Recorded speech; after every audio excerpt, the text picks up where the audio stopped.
Okay, so far we've created, we've clicked on Create. We've named our site America is the Best Site. The difference between a theme and a template is an all-encompassing, like fill-in-the-blank worksheet kind of thing.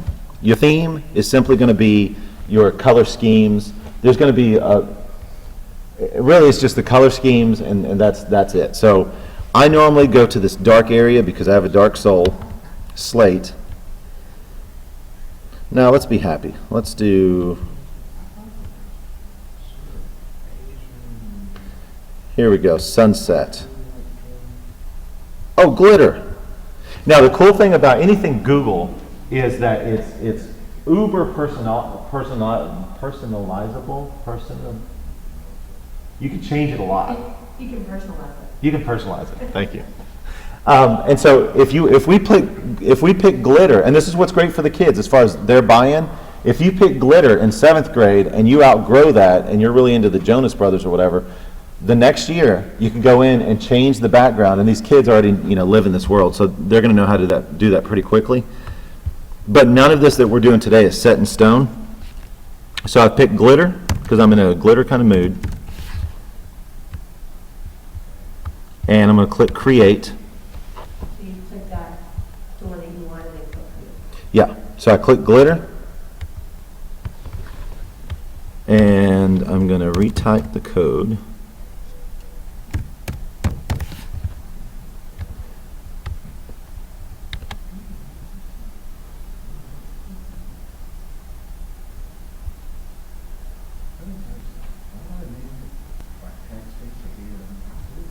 So there we go.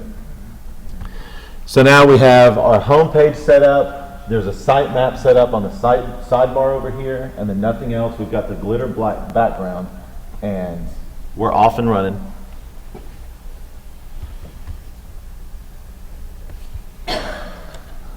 And please, any questions, any comments, anything, just throw them out there.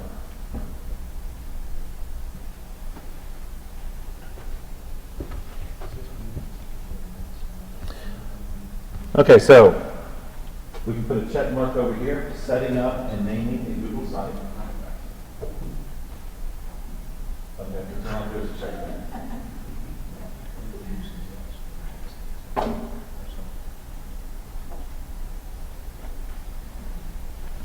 Over here to the right, upper right-hand corner, you've got your home button. You can click back to your list of your index of Google sites that you've created. If you click America is the Best, it's going to take you right back to your home page. This pencil button is going to edit that particular page. This icon is creating a new page, and those pages can be visible, invisible. There are 3 different types of pages. One's a web page, one's a filing cabinet, and one's going to be something like a blog. And then this last button is your all-encompassing, like this is the workhorse button. If you want to change like all kinds of stuff, this is what you go to. And we're going to take a look at this in depth later. But those are your 3 buttons, and then of course click on Share, just like Google Docs, Google Forms. If you click on the blue Share button, you can share your ePortfolio, your website. Down here at the bottom, who has access? Public on the web. Anybody can see it. But I can change it. Now, those of you that have a district URL, you're going to have an extra option here that says anybody with this extension, Birdville ISD. So that's the one that you would want your kids to share with, so that only faculty and personnel within the district can see it. Specific people, if you're running this through your personal account, or if the kids are creating one, through their personal account, and you want to, like, if you're creating one for kindergarten, let's say, and the kids aren't going to be logging in, you would share this with the parents. So you would invite parents in to take a look at this. So for right now, I'm going to click anyone with the link, can view. So when it says specific people, do you type in Yeah. So let's go back to that. type in like for Google, or their email address like you're sharing Google Docs? Yeah, exactly the same as Google Docs. And so the question was, with specific people, what happens if you want to share? Saving and then you say, okay. And then down here at the bottom, I'm going to invite people.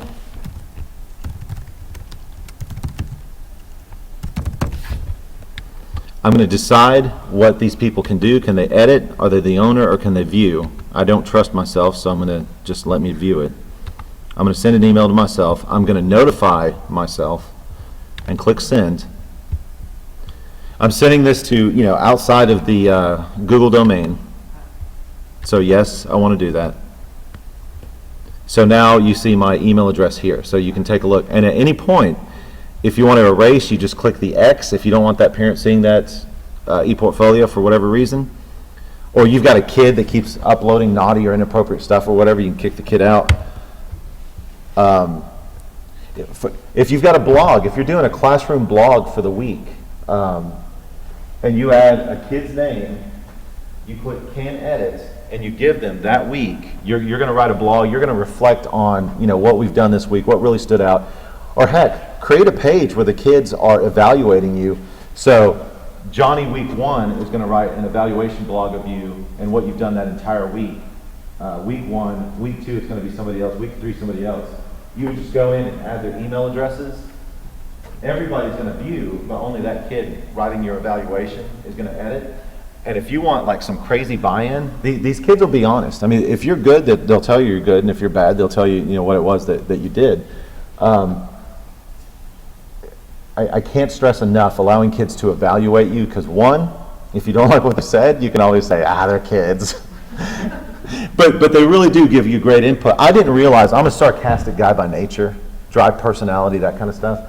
I didn't realize that when I would say some, not biting horrible stuff, but I would say some, I'm just a dry guy. My dry personality came across really bad to certain students, and they thought that I didn't care about them.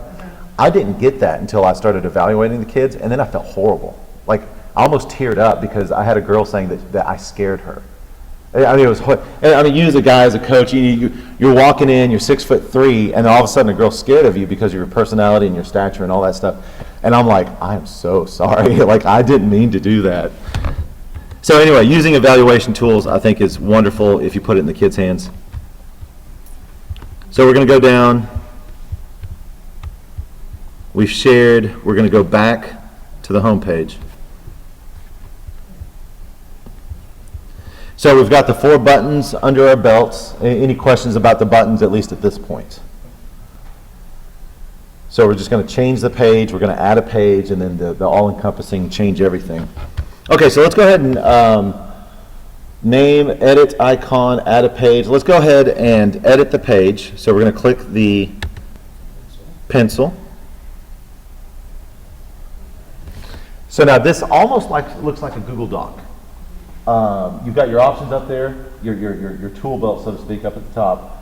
If you want to change the name of your page, and this is where I would suggest, if you're using this as an ePortfolio, have the students change it to, Charles Cooper's ePortfolio. Make sure that their name is in there somewhere. The way that we did it in Northwest, if you're using this within a district URL, we force the kids to name their blog after themselves. So if it's Charles Cooper, and I'm a teacher that has him 5th block, and I want to go take a look at what he's uploaded for my class, I can just go up to the search bar and search Charles Cooper, and it pops up. It just makes it a lot easier to track down. And again, this is not top down. I'm not going to tell the kid what to upload, but as far as looking at his reflection piece to see if he learned anything in my class, that's where I would use that. So we're going to name this page Charles Cooper. And click save. Always, always, always click save. I know with Google, a lot of this stuff, Google Forms, Google Docs, a lot of this stuff saves automatically, like on a doc. That's not the case with these Google sites. You have to click save. So we've renamed the page. Let's go ahead and click the pencil again, the edit page.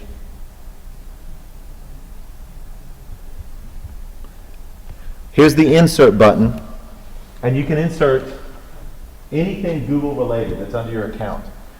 And this is something that I'll show you how to do later, but let's say that you've created a quiz in Google Forms and you want to pull that into your site. you can do that. If you've got, where's YouTube? If you've got like some classroom tutorials, right?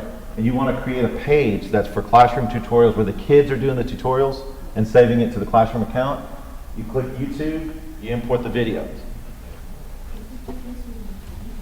Yeah, this Google Classroom, honestly, if you put Google Classroom next to Google Sites blows Google Classroom out of the water if you know Wait, what blows Google Classroom out of the water? Google Sites. This is like Edmodo. So here's the We deal. don't have to use it. If you have Edmodo, there's 3 options. You have Google Sites, Google Classroom, and you have Edmodo.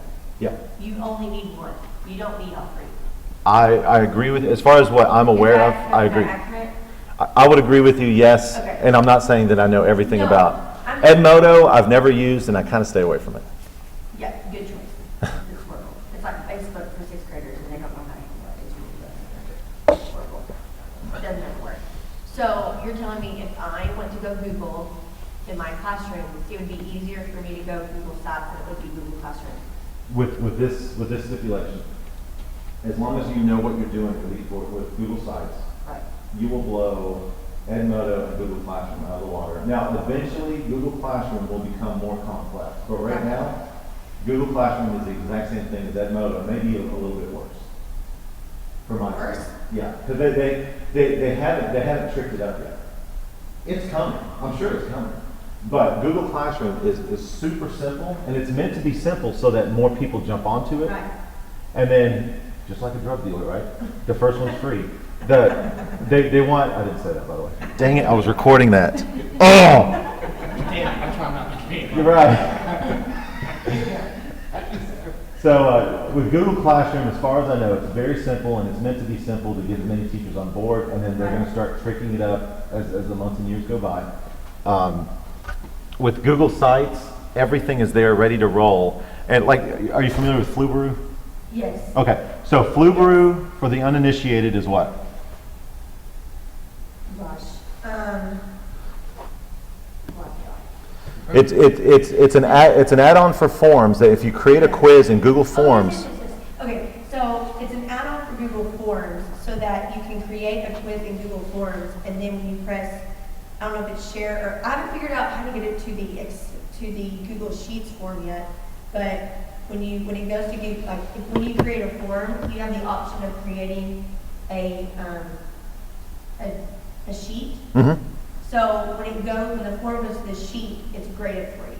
Exactly. Yeah. Yeah. But So- I have not figured out how to get that. I haven't made the connection in my head yet how to get from forms to sheets on that yet. So. Yeah. So with this ePortfolio thing, if you can import, I mean, let's go to my drive. Let's go to Documents. So here's all my stuff. I don't know. I'll just click on this one. I'll select it. It's going to give me my options to change which doc I'm importing. Include borders, include title. Here are your pixels and all that stuff. I'm going to click Save. And then I have to click Save again. Like right now, this is how everything's going to show, including a video. You're not going to see the video. It's going to be this vague square kind of thing. You can center it. You can have the text wrap. I'm going to click Save.